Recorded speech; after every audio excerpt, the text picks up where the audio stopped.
నమస్కారం. సంక్షిప్తంగా సమాచారం అందించమని సభాధ్యక్షులు వారు సూచించారు. మీ సూచన ఆమోదయోగ్యం, అనుసరణీయం, ఆచరణీయమని తెలియజేస్తూ అగస్తేశ్వర స్వామి పుస్తకానికి సంబంధించి నరాల రామారెడ్డి గారు మాట్లాడుతూ ఒక చిన్న పుస్తకానికి పెద్ద సభ ఏర్పాటు చేశారు అని చెప్పారు. నిజమే, 100కి 100 చిన్న పుస్తకమే.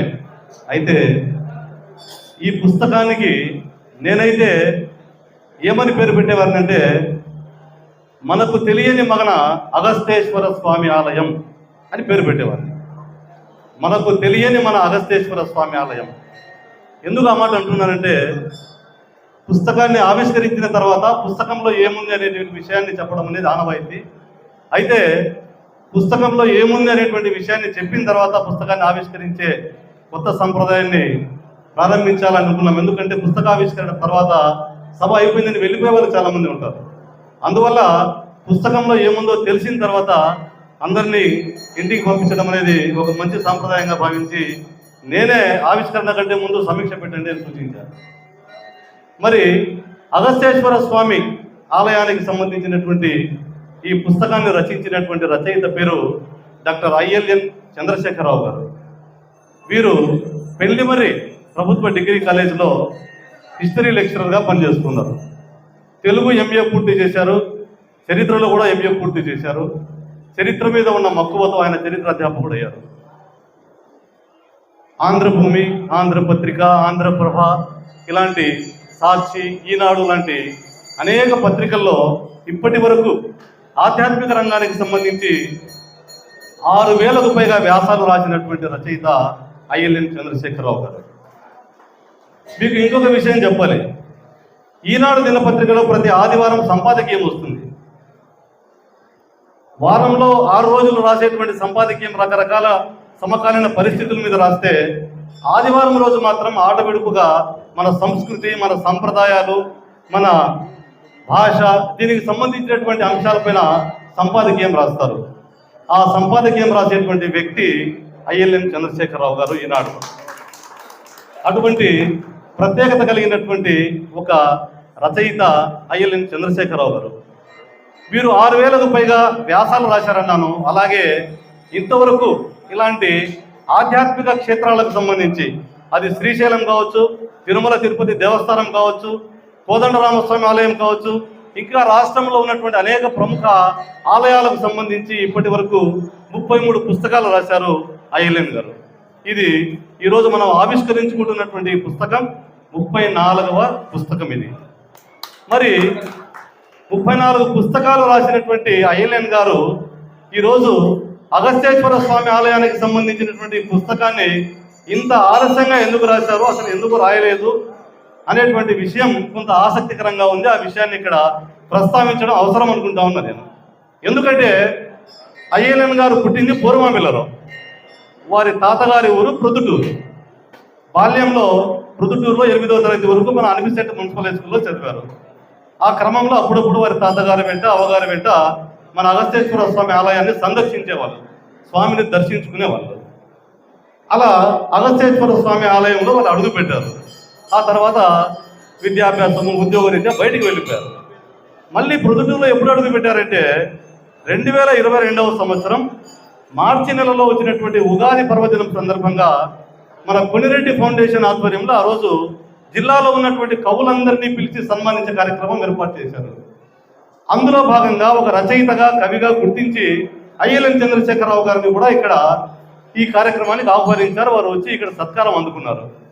ఆ సత్కారం అందుకున్నటువంటి ఆ సమయంలో జరిగినటువంటి ఒక చిన్న సంఘటన ఏంటంటే, మన కొనిరెడ్డి గారికి ఆడంబరం ఎక్కువ. చిన్నదైనా పెద్దగా చేయడం అనేది నరాల రామారెడ్డి గారు ఎంతవరకు చెప్పారు. ఆర్భాటంగా, ఆడంబరంగా, ఉత్సాహంగా, ఎంతో ఉత్తేజంగా కార్యక్రమాన్ని నడిపే క్రమంలో ఇక్కడ ఉన్నటువంటి పుట్టపర్తి నారాయణాచార్యుల వారికి పూలమాల వేయాలా, అలాగే శివాలయంలో రచయితలందరినీ తీసుకొచ్చి ప్రత్యేక పూజలు చేయించాలా అని చెప్పేసి ఆ రోజు వారు శివాలయానికి తీసుకొచ్చారు. అందులో భాగంగా శివుణ్ణి దర్శించుకున్నారు ఐఎల్ఎన్ గారు. తర్వాత పుట్టపర్తి గారి దగ్గర కూడా నివాళి అర్పించారు. ఆ సమయంలో వారి మదిలో మెదిలిన ఆలోచన ఏంటంటే, ఇన్ని ఆలయాల గురించి రాశారు, నేను పుట్టపర్తిలో ప్రొద్దుటూరులో ఉన్నటువంటి శివాలయం గురించి కూడా ఒక మంచి విశేషంతో ఆ కథను రాస్తే నాకు బాగుంటుంది అనేటువంటి ఆలోచన వారికి కలిగింది. ఎప్పుడు మెదిలిందంటే శివచంద్రారెడ్డి గారు ఏర్పాటు చేసినటువంటి ఆ ఉగాది పురస్కారాలు.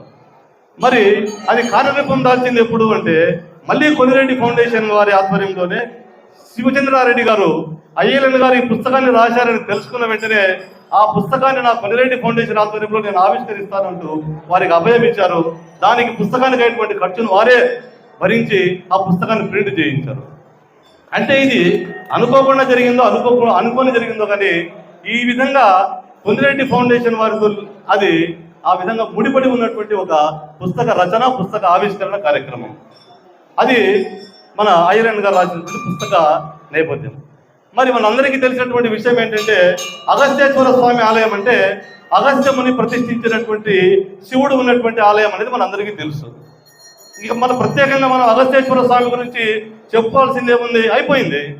అగస్త్యముని ప్రతిష్ఠించిన శివాలయం ఇది, శివుడు ఉన్నాడు, అగస్త్యేశ్వర స్వామి ఆలయం అయిపోయింది.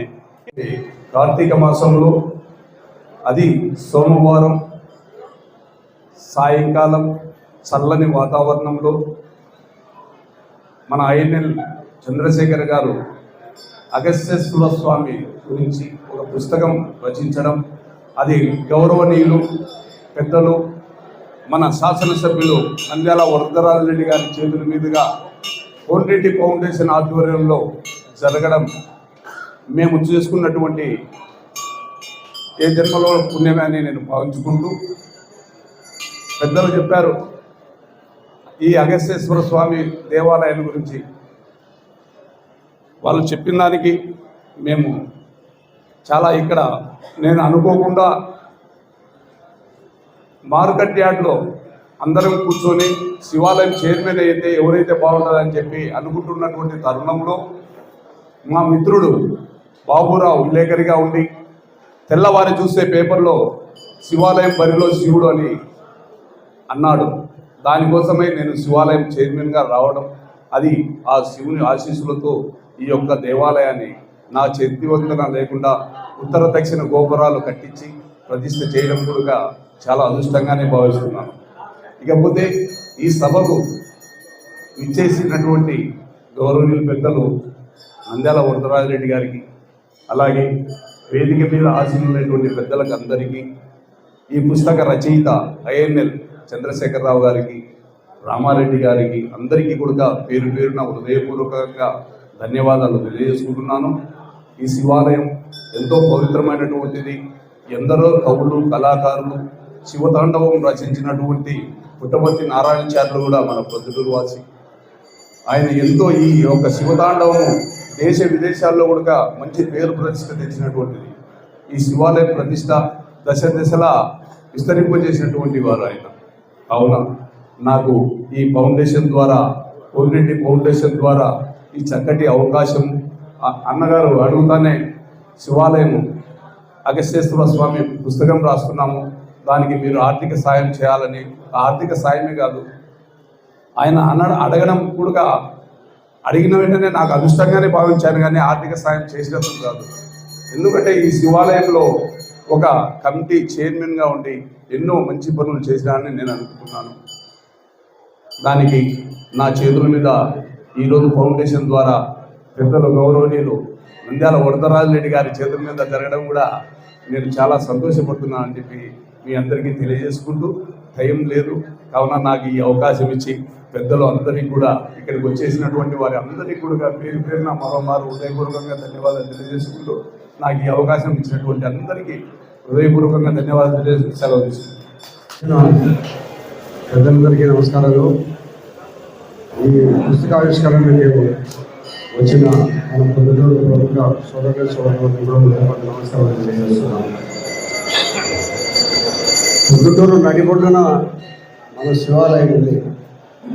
కొన్ని వందల సంవత్సరాల కింద పూర్వీకులు ఇంత సెంటర్లో ఈ అగస్త్యేశ్వర స్వామి దేవాలయాన్ని నిర్మించిన దానివల్ల దీని భవిష్యత్తు ఉజ్వలంగా వెలిగిపోతుందని ఒక మంచి ఆలోచనతో ఈ యొక్క ఆలయాన్ని పొద్దుటూరు నడిబొడ్డున నిర్మించారు. కాబట్టి వాళ్ళు పూర్వీకులు అనుకున్న దాని మాదిరిగానే వారు ఊహించిన దానికంటే రెట్టింపు తేజమయంగా వెళ్ళిపోతారు దేవాలయం. కాబట్టి మీ అందరికీ అందుబాటులో ఉండి అట్లా ఇట్లా వచ్చి దేవుడిని దర్శనం చేసుకునేటంత మంచి అవకాశం కల్పించిన పూర్వీకులను దేవాలయం నిర్మించిన వాళ్ళందరూ కూడా ఎక్కడ ఉన్నారో వాళ్ళందరికీ కృతజ్ఞతలు ధన్యవాదాలు తెలియజేస్తున్నాను. అగస్త్య స్వామి ఆలయం గురించి కొంతమందికి వివరంగా తెలియకుండా వచ్చిన ఒక మంచి ఉద్దేశంలో అయ్యారేని చంద్రశేఖరరావు గారు ఈ పుస్తకాన్ని దాని యొక్క పూర్వాపరాలను సేకరించి ఈ పుస్తకం మనం తయారు చేసి మన అందరికీ అందించడం జరుగుతుంది. అందరికీ కొంతమందికి తెలిసిండదు, తెలియని వాళ్ళు నాకైతే తెలియదు. కాబట్టి తెలియని వాళ్ళందరికీ దీని యొక్క పూర్వాపరాలేమి, ఏ విధమైన పద్ధతులు దేవాలయ నిర్మాణం అనేది పూర్వీకులు చేపట్టడం జరిగింది, పుస్తకం చూస్తే దాంట్లో చదువుతాయని తెలుస్తాయి. కాబట్టి ప్రజలకు తెలియాలనే మంచి ఉద్దేశంతో ఈ యొక్క పుస్తకావిష్కరణ చేసిన చంద్రశేఖర్ గారికి మనస్ఫూర్తిగా ధన్యవాదాలు తెలియజేస్తున్నాను. ఆయనకు సహకరించిన ఇంటికి అవకాశం కల్పించిన కోన్రెడ్డి ఫౌండేషన్ శివచంద్రారెడ్డి గారికి కూడా వారికి ధన్యవాదాలు తెలియజేస్తున్నాను. ఏదైనా ఒకటి మంచి పని చేయాలంటే ఆర్థిక సమత లేని కారణంగా కొంత ఆలోచిస్తానేటప్పుడు మరి ఇటువంటి శివచంద్రారెడ్డి వారు సహాయం అందించున్నారు కదా ఇప్పుడు ఇక్కడ పుస్తకావిష్కరణ చేసుకోగలుగుతున్నాం. కాబట్టి అన్నీ మనకే దేవాలయంలో ఉండబడిన పూర్వీకులను పెద్ద పెద్ద దేవాలయాలు కట్టారు. వారి ఆస్తులన్నీ దేవాలయాలు రాయించినారు. ఇప్పుడు చూస్తే పెద్ద పెద్ద మండలాలు ఎట్లా తీసుకొని వచ్చినారు అనేది మనకున్న ఇప్పటికీ కూడా అర్థం కాని విషయం. అప్పుడు ట్రాక్టర్లు లేవు, టిప్పర్లు లేవు, ట్రైన్లు లేవు, ఏం లేవని పరిస్థితుల్లో పెద్ద పెద్ద మండలాలను తీసుకొని వచ్చి కట్టి వారు రాబోయే తరాల వాళ్ళు ఈ యొక్క దేవునికి రూపదీప నైవేద్యాలు ఆలన పాలన అందిస్తారో లేదో ఒక ఆలోచనతో వాళ్ళ సర్వస్వం భూములన్నీ రాయించిపోయినారు ఈ దేవాలయాన్ని. ఈ దేవాలయానికే కాదు చాలా దేవాలయానికి ఎక్కడికైనా కూడా వారి ఆస్తులు దేవాలయానికి రాయించిపోయారు. ఆ ఆస్తులు దేవాలయానికి పూర్వీకులు కొన్ని వందల సంవత్సరాల కింద రాయించి ఈ భూముల్లో వచ్చిన ఆదాయంతో దీన్ని అభివృద్ధి చేయమని చెప్పి ధూపదీప నైవేద్యాలు చేయమని చెప్పి వాళ్ళందరూ ఇచ్చిపోతే ఇప్పుడు కాలంలో మన వాళ్ళందరూ ఎప్పుడు దేవుని సొమ్ము తినాలని ఉన్నాం. సిగ్గుపడండి, దేవుని సొమ్ము తినాలనుకున్నాడు ఎవరైనా సిగ్గుపడాలి. పూర్వీకులు అంతా దాతృత్వ హృదయంతో దయాత్వ హృదయంతో వాళ్ళు దేవాలయాలు కట్టి వాళ్ళ ఆస్తులు రాయించిపోతే ఆ ఆస్తులు మీరు తిన్నారా? సిగ్గు జరగకుండా.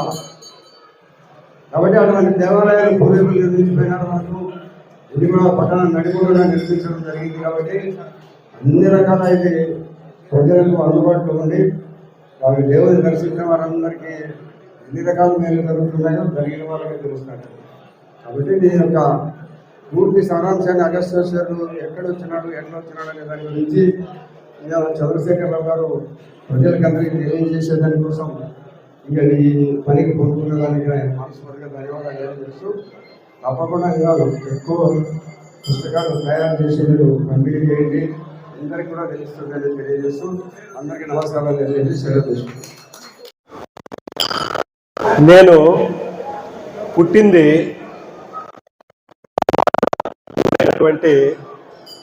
ఈ ఊర్లోనే. అందుకే ఎంతోమంది మహాకవులు అవధానాలు జన్మించినటువంటి ఈ గడ్డ మీద పుట్టేటటువంటి అవకాశం. మరొక అంశం ఏమిటంటే ఈ మధ్య నరాల రామారెడ్డి సార్ని గురించి ఒక సావనీరు వేస్తే రాజుగారు మీరు కూడా అభిప్రాయం రాయండి అన్నారు. ఆయన గురించి నాకు తెలిసింది ఏమిటంటే 1967వ సంవత్సరంలో కంచి 68వ పీఠాధిపతి, నడిచే దేవుడిగా పేరుగాంచినటువంటి శ్రీ శ్రీ శ్రీ చంద్రశేఖరేంద్ర సరస్వతి స్వామి వారి ముందు అవధానం చేసినారు. మొట్టమొదట 18 సంవత్సరాల వయసులో పరమాచార్య నడిచే దేవుడు గొప్ప అవధాని అయినాడు. ఆయన కన్నుచూపు ఆ చంద్రశేఖరేంద్ర సరస్వతి చూపు పడితే చాలు గొప్ప ఆశీస్సు లభించినట్లే. అలాగే 67లో ఇక్కడికి వచ్చి కొంతకాలం 40 రోజులు స్వామివారి ఊర్లో ఉన్నారు. తర్వాత ఇక్కడి నుంచి కృష్ణా పుష్కరాల కోసం శ్రీశైలం పోయినారు.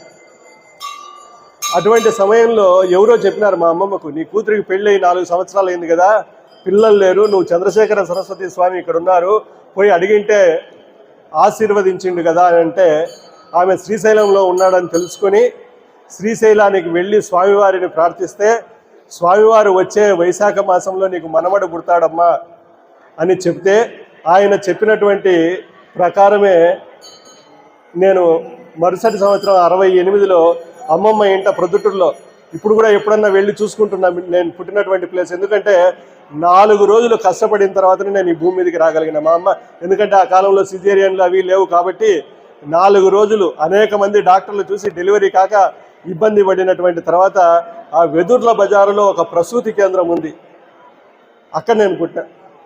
తర్వాత చిన్నతనంలో అమ్మమ్మ గారింట పెరుగుతూ చాలాసార్లు ఈ శివాలయం ప్రచురించాల్సినటువంటివి నేను రాసినటువంటి ఆర్టికల్సే పత్రికల్లో ఉన్నటువంటి పుస్తకాలుగా చేకూరిస్తే 70 పుస్తకాల వరకు ప్రచురించాల్సిన పుస్తకాలు మిగిలి ఉన్నాయి.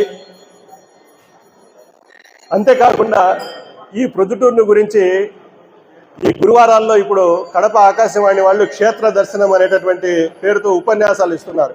ఇప్పటికి 5 వారాలు అయిపోయాయి, ఇంకొక 8 వారాలు ఉంది. ఈ 8 వారాల్లో ఏదో ఒక రోజు ప్రొద్దుటూరు గురించి కూడా వస్తుంది. కాబట్టి మీరంతా కూడా ప్రొద్దుటూరు విశేషాలు వినే అవకాశం కూడా కలుగుతుంది. ఈ అవకాశం ఇచ్చినటువంటి పుస్తకం రాయడం ఒక ఎత్తు, ప్రచురించి మీ అందరి ముందుకు వచ్చేటటువంటి బాధ్యతను తీసుకొని నెరవేర్చినటువంటి శివచంద్రారెడ్డి గారు, ఆయన పేరులో శివుణ్ణి పెట్టుకున్నాడు. దానికి తోడు శివుడి తల మీద ఉన్నటువంటి చంద్రుణ్ణి కూడా పేరులో పెట్టుకున్నాడు. అది ఆయనలో ఉన్నటువంటి గొప్పదనం. శివుడు బోలాశంకరుడు.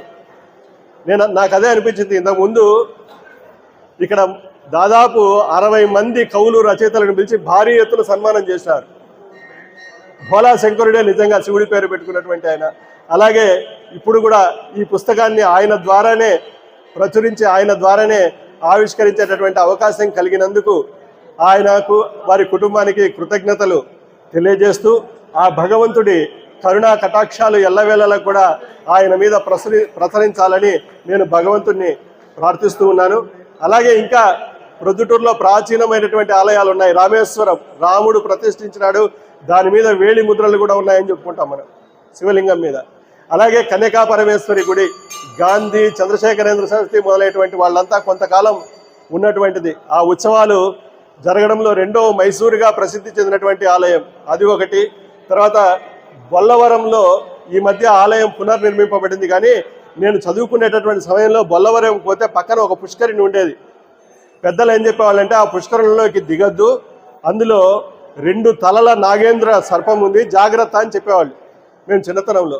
అంత గొప్ప ఆలయం ఇక్కడ ఉంది. ఎవరైనా ప్రొద్దుటూరులో ఉన్నటువంటి వదాన్యులు ముందుకొస్తే ఈ 3 ఆలయాల చరిత్రలను కూడా ప్రత్యేకంగా రాసి ప్రచురింప చేయాలనేటటువంటిది నా కోరిక.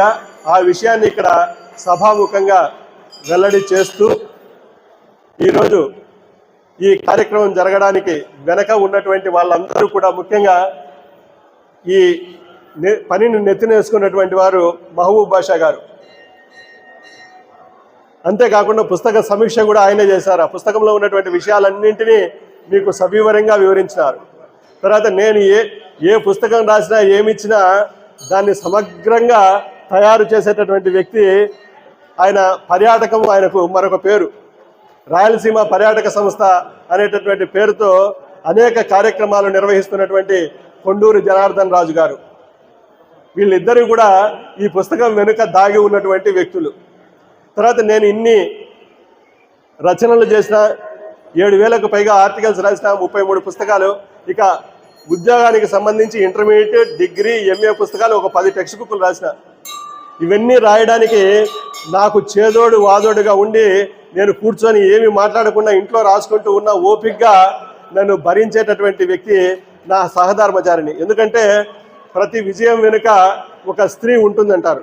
నా విజయం వెనుక ఖచ్చితంగా నాలో సగభాగమైనటువంటి నా విజయలక్ష్మి ఉందని చెప్తూ, ఆమె కూడా ఇక్కడే ఉన్నారు. ఈ సభాముఖంగా నేను ధన్యవాదాలు తెలియజేస్తున్నాను.